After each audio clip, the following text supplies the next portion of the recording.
नमस्कार मित्रों। गुल्म निदान अध्याय के अंतर्गत चैप्टर नंबर 3 जो होता है चरक संहिता का निदान स्थान का, उसमें हम लोग बात किए हैं। शुरू के 2 पॉइंट की बात किया था और इसमें तीसरा पॉइंट हम लोग शुरू करने वाले हैं यहाँ से, ठीक है ना? इसके नीचे से बात करेंगे। तो यहाँ तीसरा पॉइंट क्या हो रहा है कि वातज, पित्तज, कफज, गुल्म के निदान, लक्षण और संप्राप्ति। निदान, संप्राप्ति और लक्षण, है ना? ये मतलब वातज, पित्तज, कफज, गुल्म के निदान मतलब कारण, संप्राप्ति और लक्षण के बारे में पढ़ने वाले हैं। तो ये एक्चुअली लंबा थोड़ा सा लेंदी होने वाला है, इसलिए इसको सेपरेट कर दिया, ठीक है ना?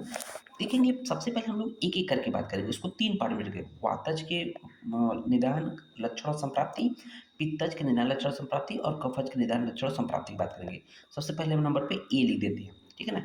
वातज गुल्म का निदान क्या होगा, लक्षण क्या होगा, संप्राप्ति क्या होगा। तो सबसे पहले हम लोग निदान देख लेते हैं। क्या क्या कारण होगा, किन कारणों से वातज गुल्म बनेगा, उत्पन्न होगा। तो देखेंगे, जब वात प्रधान पुरुष, तो पहली टर्म कंडीशन क्या थी? जब वात प्रधान पुरुष विशेषकर ज्वर, बमन, विरेचन, अतिसार रोग से पीड़ित होकर, है ना, वात प्रधान पुरुष है, इन पर्टिकुलर बीमारियों से पीड़ित होकर क्षीण हो जाता है, मतलब बहुत ही लीन थीन हो जाता है ना? कई दिनों से बीमार रहेगा तो लीन थीन हो ही जाएगा, खाने पीना खाएगा नहीं, ठीक है? तो उससे क्या होगा कि धातु का क्षय होगा, धातु का क्षय होगा तो ऑटोमेटिक वात की वृद्धि होगी, है ना? तो देखेंगे, वात प्रधान पुरुष वातवर्धक आहार विहार का अधिक सेवन करता है। उसका प्रकृति है वात प्रधान, मतलब वात प्रधानता उसमें उसका नेचुरल, मतलब नेचुरल स्टेट में है। और उसके ऊपर से क्या करता है वो, वातवर्धक आहार विहार का सेवन कर रहा है। ये भी तो वात को बढ़ाने वाले हैं। उसके बाद नेक्स्ट देखेंगे कि स्नेहन और स्वेदन के बिना ही विरेचन कर्म कराना। सामान्यतः होता क्या है कि स्नेहन स्वेदन करने के पश्चात विरेचन कराते हैं, नहीं तो वात प्रकोपित हो जाएगा, रुक्षता आ जाएगी। रुक्षता आ जाने का मतलब वात प्रकोपित हो जाएगा। तो यही तो कह रहा है, स्नेहन और स्वेदन के बिना ही क्या करा है, विरेचन कर्म करा रहा है, जिससे वात प्रकोपित हो जाएगा। नेक्स्ट पॉइंट क्या है? अपान वायु के वेग को रोकना, मलमूत्र के वेग को रोकना। इसकी वजह से भी वायु कुपित हो जाएगा, है ना? वायु कुपित हो जाएगी। तो अब वातज जो गुल्म था उसके संप्राप्ति की बात कर लेते हैं, मतलब कैसे वो डिजीज के रूप में फॉर्म में बना, ठीक है? तो उपरोक्त कारणों से, जो भी हम लोगों ने भी कारण देखा, है ना, कारण देखा, उपरोक्त कारणों से कुपित हुई वायु, तो ये जो कुपित हुई वायु थी उपरोक्त कारणों से, वो वायु कुपित है, वो महास्रोत अर्थात आमाशय, पक्वाशय आदि में जाकर, महास्रोत का मतलब आमाशय, पक्वाशय आदि स्थानों में जाकर क्या करेगा, रुच्च होने के कारण, मतलब जो रुच्च होने के कारण कठिन होकर, मतलब जो वायु है वो रुच्च होने के कारण कठिन होकर, वह व्याप्त होकर पिंड के रूप में बनकर, मतलब कठिन होकर, रुच्च होकर, व्याप्त होकर पिंड के रूप में, गोले के रूप में बनकर अपना स्थान हृदय, वस्ती, दोनों पार्श्व नाभि को बनाता है ना? जो स्थान बताए गए हैं उन स्थान में जाता है, मतलब जो वायु रुच्च होकर पिंड के रूप में कहाँ जाएगा, हृदय में जाएगा, वस्ती में जाएगा और दोनों पार्श्व और नाभि रीजन में जाएगा। जाने के पश्चात क्या होगा, वह पिंडाकार, वो पिंड के रूप में हो जाएगा।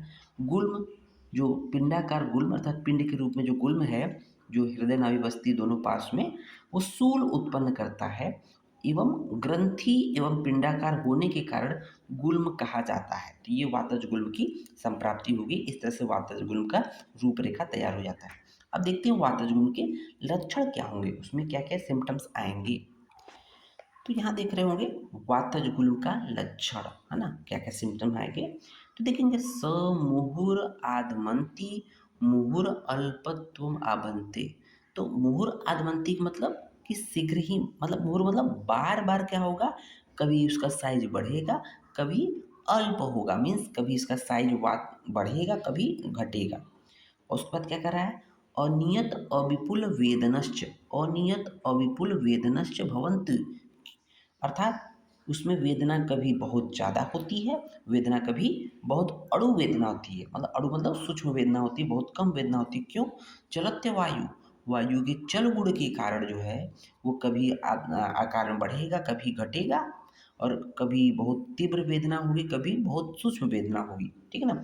तीसरा पॉइंट देखेंगे इसमें, मुहूर, मुहुर पिपीलिका संचार एव अंगेशु, अर्थात शरीर के अंगों पर क्या होगा, चींटी, पिपीलिका मतलब होता है सर्पद अर्थात चींटी, है ना? चींटियों के चलने अर्थात रेंगे के समान ऐसा महसूस होगा, ऐसा लगेगा चींटियाँ चल रही हैं अंगों पर, है ना?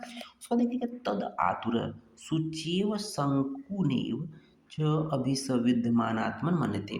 और रोगी व्यक्ति के शरीर पर सुई के चुभोने जैसी वेदना महसूस हो, सुचेव संकुनेव मतलब सुई के चुभोने जैसी वेदना महसूस करेगा, ठीक है ना? अपि च दिवसांते ज्वरते, अर्थात जो रोगी व्यक्ति होता है वो दिन के अंत में अपने को बुखार अर्थात फीवर से पीड़ित हुआ मानेगा। अपि च दिवसांते ज्वरन्ते। उसके बाद देखेंगे इसके पर्टिकुलर कुछ उपद्रव हो जाते हैं, वातज गुल्म के कुछ उपद्रव होते हैं अगर वो ठीक नहीं होगा तो। प्लीहा रोग, आटोप, पेट भारी भारी पर रहेगा। अपक आंत्रकूजन, अविपाक, उदावर्त, अंगमर्द, मन्या, सिरहसूल, शंखसूल, व्रघ्न रोग, है ना, वृद्धि रोग हो जाएगा। तो ये कुछ उपद्रव उत्पन्न हो जाते हैं वातज गुल्म की वजह से, है ना। ये वातज गुल्म के लक्षण थे। अब बात कर लेते हैं पित्तज गुल्म का निदान की बात कर लेते हैं। तो पित्तज गुल्म का निदान, संप्राप्ति और लक्षण की बात करेंगे तो सबसे पहले पित्तज गुल्म का निदान, ठीक है।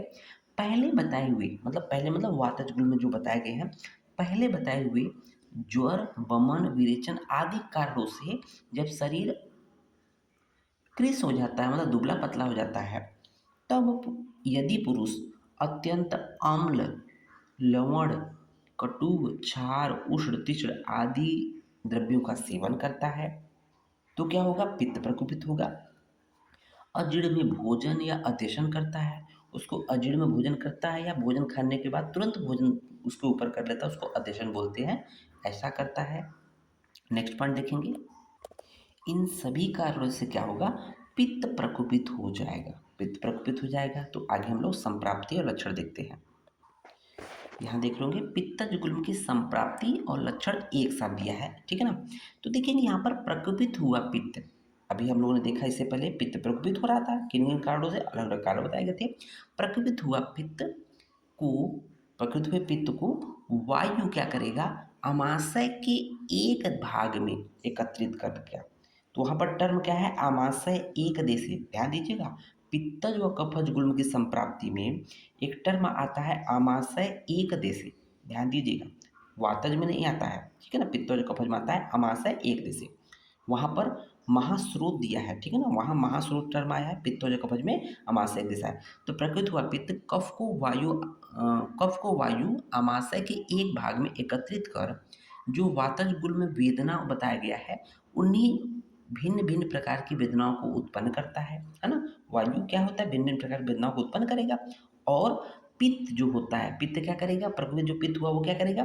पीठ अर्थात आमाशय वाला रीजन, हृदय, वक्ष प्रदेश, थोरेसिक रीजन व कंठ प्रदेश में दाह उत्पन्न करेगा। तो पित्त की वजह से क्या हो जाएगा? जलन उत्पन्न होगा, पर्टिकुलर पेट है, हृदय है, वक्ष प्रदेश है, कंठ में दाह उत्पन्न करेगा। उसके साथ साथ क्या होगा? और विदाह युक्त होने पर वह रोगी, जब वो दाह से युक्त हो जाएगा तो क्या होगा? वह रोगी धुआं के समान खट्टी डकार अर्थात धुएं जिसको कहता है वो लेता है, धुएं के समान कच्ची डकार लेता है, ठीक है ना। उसके बाद क्या है? उसके गुल्म स्थान में, उसके जो गुल्म स्थान में जलते हुए, दुखते हुए, धुआं निकलते हुए की तरह एवं वाष्प निकलते की तरह प्रतीत होता है। उसके साथ साथ क्या चीज़ होती है? स्पर्श असह, वो पर्टिकुलर उस जगह पे टच को मतलब टच को सह नहीं कर पाता है, अर्थात स्पर्श को सह नहीं कर पाएगा। स्पर्श असह, अल्प रोमांच और साथ ही साथ थोड़ा सा रोमांच भी होता है। उसके साथ साथ देखेंगे कुछ उपद्रव होते हैं पित्तज गुल्म के द्वारा, ज्वर, भ्रम, दवथु, पिपासा, गल तालु मुख शोष, अर्थात शोष हो जाएगा गले में, तालु में, मुख में, प्रमोह, विड़भेदा अतिसार हो जाएगा। ये कुछ उपद्रव हो जाते हैं पित्तज गुल्म की वजह से। और साथ ही साथ क्या हो जाएगा? हरित हारिद्र, हरित वर्ण का हो जाएगा या पीले वर्ण का, हरिद्रा वर्ण का हो जाएगा क्या? त्वक, नख, नयन, वदन, मूत्र, पुरुष, ये जो भी चीज़ें हैं, त्वचा है, नख नाखून है, वदन मुख है, मूत्र पुरुष, ये हरित वर्ण के हो जाएंगे या हरिद्र वर्ण के हो जाएंगे। ध्यान देने वाली बात क्या है कि ये जो गुल्म होता है मतलब पित्तज और कफज गुल्म क्या होता है? वस्ती स्थान को छोड़कर होता है। क्यों? संप्राप्ति में बोला गया है कि आमाशय एक देशी, जो पित्तज और कफज गुल्म की संप्राप्ति में बोला गया है कि आमाशय एक देशी अर्थात आमाशय में होना माना है, ठीक है ना।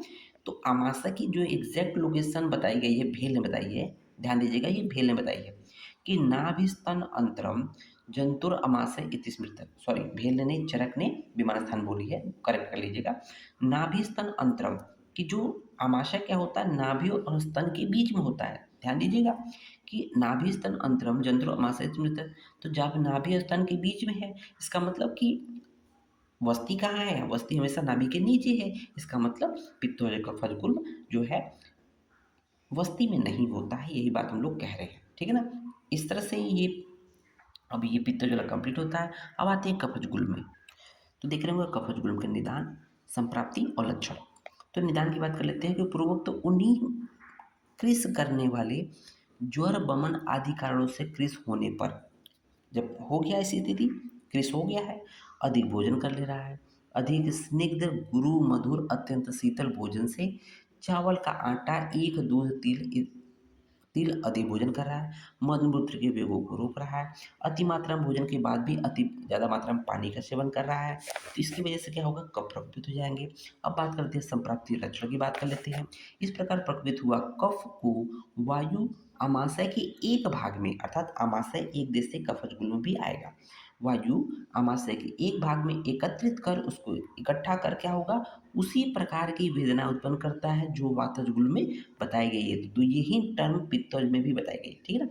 रोगी के शरीर में जो अब प्रकृत जो कफ है वो क्या करेगा, कफज शीत ज्वर, कफ के कारण जो है शीत ज्वर होगा, अरोचक होगा, अविपाक होगा, अंगमर्द होगा, रोमांच होगा, हृदय रोग उत्पन्न हो जाएगा, बमन निद्राधिक आलस्य भारीपन व सिरसूल को उत्पन्न करता है।